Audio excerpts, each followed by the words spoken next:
आइए दोस्तों, आपका पीजीबीपी जो चैप्टर है, profit and gain of the business और प्रोफेशन, उसमें आपका लास्ट जो प्रैक्टिकल क्वेश्चन, जिसे हम टेस्ट योर नॉलेज क्वेश्चन भी कह सकते हैं, test your knowledge question number 10, जो इस चैप्टर का लास्ट क्वेश्चन है, उसे डिस्कस करने जा रहे हैं। क्वेश्चन नंबर 10, ठीक है। बहुत ही छोटा सा कॉन्सेप्ट है और छोटा सा क्वेश्चन है। आइए देख लेते हैं, इसे कंप्लीट कर देते हैं।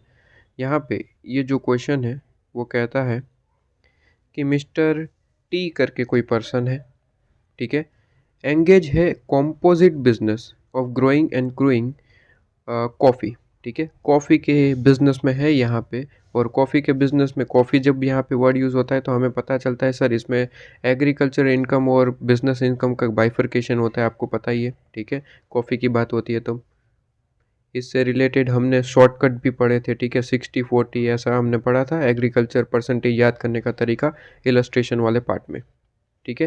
तो ये चीज़ हम करके आए, आगे बढ़ते हैं। कहता है कि whole of the coffee grown in his plantation include, ठीक है, और नीचे कुछ इन्फॉर्मेशन रिलेटेड दे रखी है। सबसे पहले कहता है कि opening balance of the car, ठीक है। कार की ओपनिंग बैलेंस दे रखी है। अब यहाँ पे कार मतलब क्यों दिया होगा, तो होता होगा मतलब कि कार यहाँ पे यूज़ होती होगी ट्रांजेक्शन करने के लिए, राइट। यहाँ पे एक जगह से दूसरी जगह कॉफ़ी को भेजने के लिए वगैरह वगैरह में यूज़ होती होगी। अब कार यहाँ पे दे रखी है तो ऑब्वियसली इसके लिए यूज़ होती होगी, इसलिए तो यहाँ पे दिया है, राइट। तो कार यहाँ पे आपको दे रखी है। ओपनिंग बैलेंस आपको दे रखा है, कहता है डेप्रिसिएशन वगैरह माइनस करके ही डायरेक्ट WDV दे रखा है। तो जो भी डेप्रिसिएशन कैलकुलेट करना है इस पर डायरेक्ट लैप करके कैलकुलेट कर सकते हैं। इसके बाद कहता है opening balance of machinery, machinery भी यूज़ होते होंगे, सीधी सी बात है। हम यहाँ पे बिजनेस वगैरह चल रहा है तो मशीनरी कार वगैरह तो यूज़ होना नॉर्मल बात है। तो उसकी भी WDV दे रखी है, और डेप्रिसिएशन वगैरह पुराना माइनस करके ही लेटेस्ट आपको वैल्यू दे रखी है ओपनिंग। अब जो भी डेप्रिसिएशन कैलकुलेट करना है आप इस पर डायरेक्ट कर सकते हैं, ठीक है।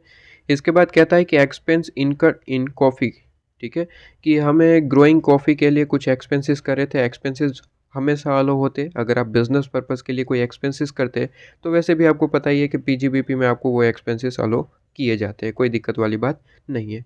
इवन यहाँ पे कहता है कि कूरिंग कॉफ़ी के लिए भी कोई एक्सपेंडिचर करे, एक्सपेंडिचर अलो हो जाएंगे, कोई दिक्कत नहीं, आप माइनस कर सकते हैं इनकम में से। इसके बाद कहता है सेल वैल्यू ऑफ कॉफ़ी, ठीक है, कि यहाँ पे सेल वैल्यू कॉफ़ी की कितनी है, तो 22 लाख, ठीक है। तो इस पे ही तो टैक्स पे करना होगा भाई। ये सेल वैल्यू ही क्या है, आपका तरीका, मतलब कि आपकी इनकम, तो इनकम पे ही टैक्स पे करना पड़ता है। लेकिन यहाँ पे ध्यान रहे सर, इनकम में से पहले अपने खर्चे माइनस कर सकते हैं आप।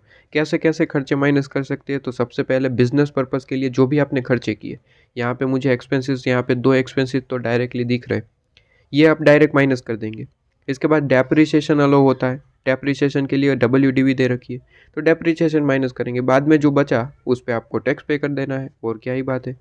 लेकिन नीचे कुछ इन्फॉर्मेशन दे रहा है एडिशनल, कहता है कि एग्रीकल्चर ऑपरेशन हम यहाँ पे करते हैं तो car is used for personal purpose, this allowance for the personal use may be taken as 20%। मतलब कि कार को हम क्या करते हैं कि भाई अपने ये बिजनेस में भी यूज़ करते हैं और पर्सनल पर्पस के लिए भी यूज़ करते हैं। अब यहाँ पे तो दिक्कत हो गई। क्यों दिक्कत हो गई सर, दिक्कत इसलिए होती है कि कार अगर बिजनेस पर्पज़ के लिए यूज़ होती है तो उसका पूरे का पूरा डेप्रिसिएशन अलाउ किया जाता है। लेकिन अगर कोई भी चीज़, कार कहे कोई भी चीज़ कहे, अगर पर्सनल पर्पज़ के लिए यूज़ करोगे ना, तो उससे रिलेटेड जितने भी खर्चे कुछ भी होता है वो अलाउ नहीं किया जाता, ठीक है। अब दिक्कत वाली बात ये हो गई कि सर अगर कार, अगर आप जो है बिजनेस पर्पज़ के लिए और पर्सनल पर्पज़ के लिए यूज़ कर रहे हैं, तो जितना पर्सनल पर्पज़ के लिए यूज़ करोगे वो डिसअलाउ हो जाएगा, मतलब कि वो खर्चा आपको अलाउ नहीं होगा। तो मुझे अब क्या करना पड़ेगा सर, इसका जो भी खर्चा निकल के आता है कार का, उसका 80% ही मुझे अलाउ किया जाएगा, क्योंकि 20% आपने क्या है सर पर्सनल पर्पज़ के लिए यूज़ किया है। इतनी चीज़ क्लियर होनी चाहिए, और बड़ी इजी चीज़ है, इसमें क्लियर होने वाली भी कोई बात नहीं है। इसके बाद कहता है expenses incurred for the car running and maintenance expense 50,000, मतलब कि कार से रिलेटेड एक और खर्चा है 50,000 रनिंग एंड मेंटेनेंस। देखिए, कार अगर बिजनेस पर्पज़ के लिए होती तो 50,000 पूरा ही अलो कर देता, लेकिन इसने कहा 20% तो पर्सनल पर्पज़ के लिए, तो मुझे यहाँ पे अलो कितना होगा खर्चा, सिर्फ और सिर्फ 80%, तो 50,000 के 80% कर दो, 50,000 का 80% 40,000, तो मुझे यहाँ पे माइनस करने को कितना एक्सपेंस मिलेगा, केवल और केवल 40,000। सर 10,000 डिसअलो हो जाएगा, क्योंकि वो आपने पर्सनल पर्पज़ के हिसाब से यूज़ कर लिया। राइट।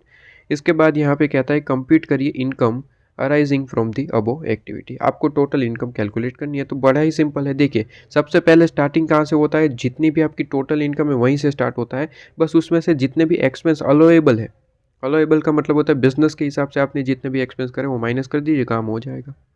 तो मैं यहाँ पे शॉर्ट में आपको लिख के दे देता हूँ सर, 22 लाख से स्टार्टिंग होगी, यहाँ से मैं स्टार्ट कर देता हूँ 22 लाख। ठीक है, लीजिए इसमें से मैं एक के बाद एक माइनस करूंगा एक्सपेंसेस जो अलोएबल है, मतलब कि बिजनेस पर्पस के हिसाब से हुए। तो सबसे पहले तो मुझे ये दो एक्सपेंसेस में कोई दिक्कत वाली बात नहीं है, ना ही कोई एडिशनल में कोई ऐसी चीज़ कही है जो डिसअलाउंस है, और ये नॉर्मली अलो ही होता है, राइट। तो मैं सबसे पहले वो काम कर देता हूँ माइनस करके, ताकि वो काम तो हमारा ख़त्म हो जाए। एक 3,10,000 है और एक 3 लाख है, 3 लाख रुपीज़। ये चीज़ माइनस तो कर दिया, ठीक है। अब और चीज़ क्या माइनस करना है सर, इसका डेप्रिसिएशन कैलकुलेट कर दो और काम हो जाएगा। ये आप एक डायरेक्टली मुझे मिल चुका है तो ये भी माइनस कर देता हूँ। जो जो चीज़ें मुझे पता है सबसे पहले वो कंप्लीट करो। तो 40,000 ये डायरेक्टली माइनस कर देता हूँ, ठीक है। अब बचा क्या सर, डेप्रिसिएशन, और इसके बाद मेरा काम ख़त्म हो जाएगा। इसके बाद मेरा काम ख़त्म हो जाएगा, आपका आंसर आ जाएगा। इतना छोटा सा क्वेश्चन है, बस प्रोविजन वगैरह आंसर में लिखना होता है। क्वेश्चन का आंसर बरोबर प्रॉपर तरीके से लिखना पड़ता है, राइट। ये तो मैं आपको शॉर्ट में आपको सिर्फ अंडरस्टैंडिंग प्रोवाइड कर रहा हूँ। चलिए, तो दोनों चीज़ का डेप्रिसिएशन निकाल के दोनों को माइनस कर देंगे, आपका आंसर आ जाएगा। जल्दी से डेप्रिसिएशन कैलकुलेट करते हैं। अब बताइए कार पे कितना डेप्रिसिएशन होता है सर, कार पे डिफरेंट डिफरेंट परसेंटेज होते हैं, 15%, 30%, 25, ठीक है। इसमें कौन सा लगाया जाएगा, तो याद रहे सर क्वेश्चन में अगर कुछ भी नहीं कहा, कार से रिलेटेड कोई इन्फॉर्मेशन नहीं है, तो 15% लेके कैलकुलेट करेंगे। तो 3 लाख रुपीज़ आपके पास में है, 3 लाख का 15%, 3 लाख का 15%, मतलब कि इस पर 15% डेप्रिसिएशन लगेगा, 45,000 आएगा, ठीक है। ठीक है, और इसके बाद ये आपका क्या है sir, machinery, plant and machinery पे भी 15% ही लगता है। जनरल प्लांट एंड मशीनरी आपको परसेंटेज याद होंगे, ठीक है। तो 15 लाख इंटू 15%, तो 2,25,000, ठीक है। अब ये डेप्रिसिएशन आ गया, डेप्रिसिएशन पूरे का पूरा हल हो जाएगा। लेकिन यहाँ पे दिक्कत वाली बात ये है कि सर कार का डेप्रिसिएशन 45,000, 45,000 है। लेकिन दिक्कत वाली बात ये है कि सर 20% तो आप पर्सनल पर्पज़ के लिए यूज़ कर रहे हैं, और लॉ ये कहता है, इनकम टैक्स लॉ ये कहता है सर कि पर्सनल पर्पज़ के लिए अगर यूज़ करोगे तो उससे रिलेटेड एक भी खर्चा अलो नहीं करेंगे, एक भी खर्चा।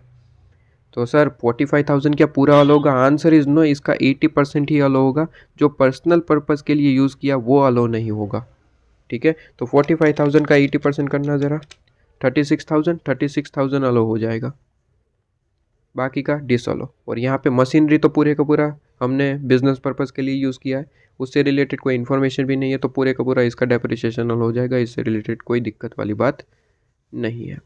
लीजिए जल्दी से आंसर निकालिए, 22 lakh minus 3,10,000 minus 3 lakh minus, अच्छा एक minute, 22 lakh minus 3,10,000 minus 3 lakh minus 40,000 minus 36,000 minus 2,25,000। तो यहाँ पे आपका आंसर निकल के आएगा, पेन चेंज कर लेता हूँ ज़रा, 12,89,000, यही आंसर है, 12,89,000। लीजिए आपका आंसर यहाँ पे मैंने कैलकुलेट करके दे दिया है। सिंपली हम यहाँ पे क्रॉस चेक कर लेते हैं अपने सॉल्यूशन में, 12,89,000 आ रहा है। क्वेश्चन नंबर 10 आप यहाँ पे देख सकते हैं, ये लीजिए आपका टोटल जो इनकम है वो कितना आ रहा है, 12,98,000। अब जैसे कि क्वेश्चन की स्टार्टिंग में मैंने कहा था सर कि कॉफ़ी का बिज़नेस है, और कॉफ़ी के बिज़नेस में आपको हमेशा याद रखना है, हमने याद करने का तरीका रखा था कि अगर 2 नाम है तो 75% और 4 नाम है तो 65%। देखिए यहाँ पे मैंने कहा था कि 2 नाम है तो आपके पास में 75% आप लेना है एग्रीकल्चर इनकम, और 4 नाम है तो 60% आई थिंक, ठीक है। तो यहाँ पे 60%। तो यहाँ पे सर इस क्वेश्चन की बात करें तो ग्रोन एंड क्रूड की बात हो रही है, रोस्टर और ग्राउंडेड की कहीं पे भी बात नहीं हुई है। आप देखिए क्वेश्चन के अंदर आप देखेंगे तो यहाँ पे क्वेश्चन की स्टार्टिंग में ही हमें यहाँ पे बता रखा था सर, क्या चीज़, क्वेश्चन की स्टार्टिंग में ही कहा था कि सर ग्रोन की बात करी गई और क्रूड की बात करी गई, ठीक है। बाकी के 2 वर्ड नहीं है, मतलब कि ये 2 नाम से ही रिलेटेड कॉफ़ी बिजनेस है। अगर 2 नाम होता है तो 75% एग्रीकल्चर इनकम हो जाएगी।